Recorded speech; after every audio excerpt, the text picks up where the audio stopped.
Reciban con un aplauso a Brett Weinstein, Jordan Peterson y Sam Harris. Gracias.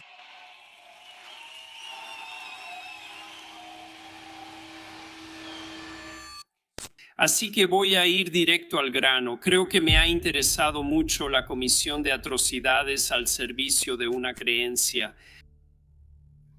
Y es tentador atribuir eso, digamos, al dogma y luego asociarlo con el dogma religioso. Creo que todo eso es tentador.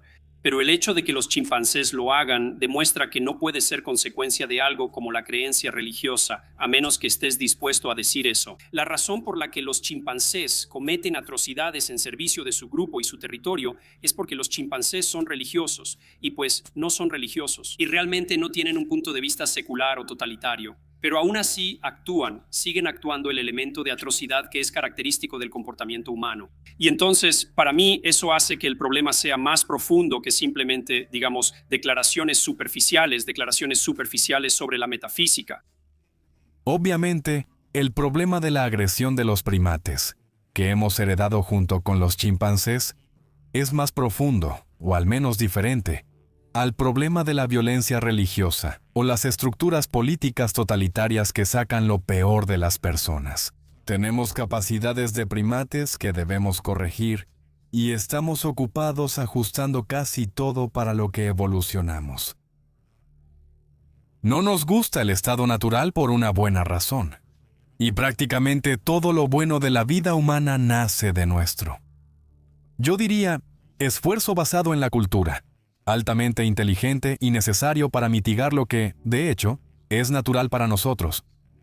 La violencia tribal es natural, y me preocupa que la religión pueda canalizar estos impulsos primates de formas desafortunadas. Así que puedes tener violencia tribal que se ve amplificada por el dogmatismo religioso, y eso debería preocuparnos a todos. No solo es la religión, también el nacionalismo, racismo y otros dogmatismos. Pero lo que más me preocupa son esos casos donde claramente personas buenas, que no necesariamente están atrapadas por el tribalismo como tal, están haciendo lo impensable. Existen versiones más benignas basadas solo en doctrinas religiosas creídas sin buenas pruebas. Son personas que simplemente desperdician sus vidas, diría yo. Se convierten a cualquier sistema de creencias y simplemente pierden mucho tiempo, preocupándose por el infierno o preocupándose por el hecho de que su hijo es gay. Y el creador del universo no aprueba eso. Y hay todo tipo de sufrimiento que me parece realmente innecesario. Nacido no de impulsos simiescos nuevamente, sino de ideas que cualquier persona racional, si las creyera, seguiría hasta ese mismo final. Si aceptas que el Corán es la palabra perfecta del creador del universo, que nunca será superado por nada de lo que la humanidad haga ahora, ni dentro de 1000 años, entonces el ejercicio de la razón humana está limitado por yo diría, marco patológico, que conduce a ciertos resultados que realmente deberían preocuparnos. Así que analicemos esa afirmación por un momento. Esa realmente no es la afirmación que hacen los fundamentalistas religiosos. La afirmación que ellos hacen es peor que esa. Porque ellos afirman que el Corán, por ejemplo, o la Biblia, en ese caso, es la palabra literal de Dios. Además, aseguran que su interpretación de esa palabra es correcta, lo que implica que confunden dos cosas. Porque podrías imaginarte una situación en la que tuvieras un libro, y no estoy diciendo que sea el caso. Es un ejercicio imaginativo donde tienes un libro que tiene todas las respuestas, que es extraordinariamente complicado. Y así, cuando lo leas, no sería obvio que lo entendiste, quizás tampoco sería obvio que no lo entendiste, pero no vas a poder hacerlo. No puedes conseguir una versión original del libro, por eso la postura fundamentalista es peor. El libro no solo contiene una verdad absoluta, sino que su interpretación de esa verdad es también la interpretación absoluta. Y así confunden la suya propia, asumen su propia omnisciencia y luego la atribuyen al sí de Dios. Excepto que, en su defensa, y no suelo defender a los fundamentalistas, es sencillo llegar a ese punto, ya que varias afirmaciones del libro son fáciles de comprender. De hecho, muchas de ellas solo pueden interpretarse honestamente de una sola manera. Así que, para tomar de nuevo un ejemplo que no será polémico para ti, pero que ilustra el punto. Simplemente dice que el remedio para el robo en el Corán es cortar las manos de un ladrón. Esa es la orden inequívoca. No es una alegoría, así que tienes que recurrir a algún tipo de esquema interpretativo retorcido para evitar el hecho impactante de que el creador del universo piensa que deberías vivir de esta manera por siempre.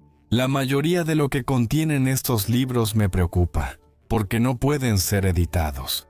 La mayoría de lo que está en los libros claramente no es lo mejor de lo que la humanidad es capaz. En el ámbito ético, la esclavitud está permitida en la Biblia, en ambos testamentos y en el Corán.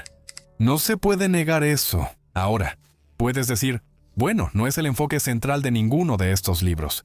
Pero si vas a los libros e intentas averiguar qué quiere el creador del universo, sobreposeer y causar sufrimiento innecesario a otros, ¿cierto? Él espera que tengas esclavos y te dijo cómo hacerlo. No les quites ojos ni dientes.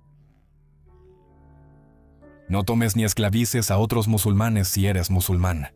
Y, en este caso, el ejemplo perfecto de Muhammad como el ser humano más realizado que ha existido. ¿Y qué hizo Muhammad? Muhammad tomó esclavas sexuales.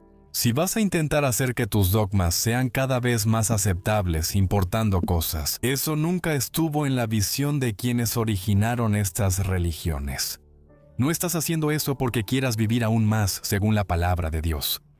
No, encontraste que algunas palabras de Dios son inaceptables.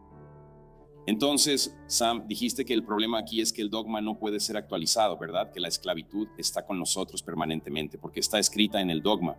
Pero la mayoría de las tradiciones están en el libro sagrado, no practican la esclavitud, y las personas que siguen estos sistemas de creencias no defenderían la esclavitud. Así que claramente existe la capacidad para un mecanismo de actualización. No, en realidad no. Los obligaron y les quitaron todo a la fuerza. Hubo una guerra civil en Estados Unidos para terminar con la esclavitud. Fueron los cristianos quienes abolieron la esclavitud en Inglaterra, aunque también fueron cristianos quienes estuvieron al frente del movimiento para abolir la esclavitud.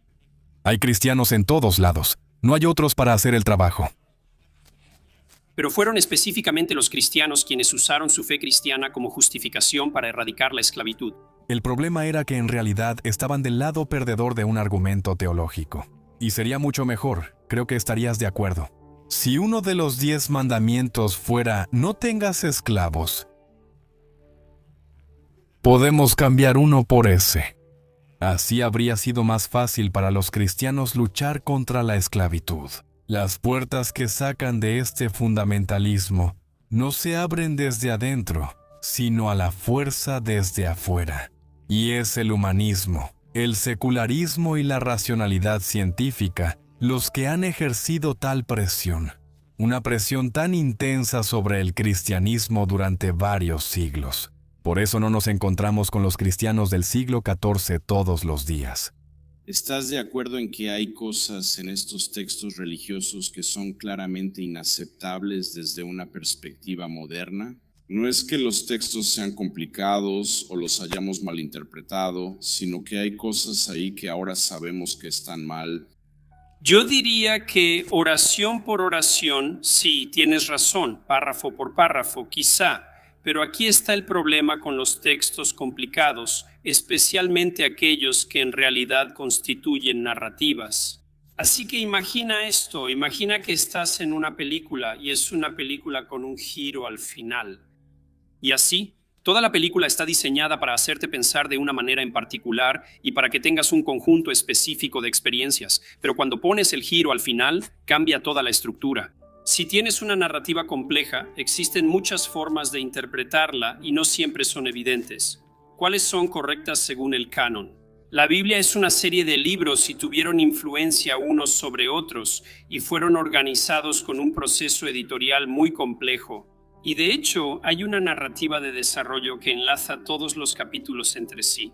Lo que significa es que tienes que leer el principio como si también estuviera influenciado por el final. No es razonable tomar una sola frase de una narrativa coherente y decir que se sostiene sola o rara vez lo es. Debes interpretar la palabra en la oración en el párrafo en el capítulo y el capítulo en el contexto del libro. Hazlo ahora. Podrías objetar, y con razón, que hay algunas frases que son tan evidentes que no puedes usar el contexto para parafrasearlas. Digamos, pero creo que también tienes que darle al diablo lo que le corresponde. La Biblia cristiana es una narrativa de desarrollo y el principio tiene que leerse a la luz del final.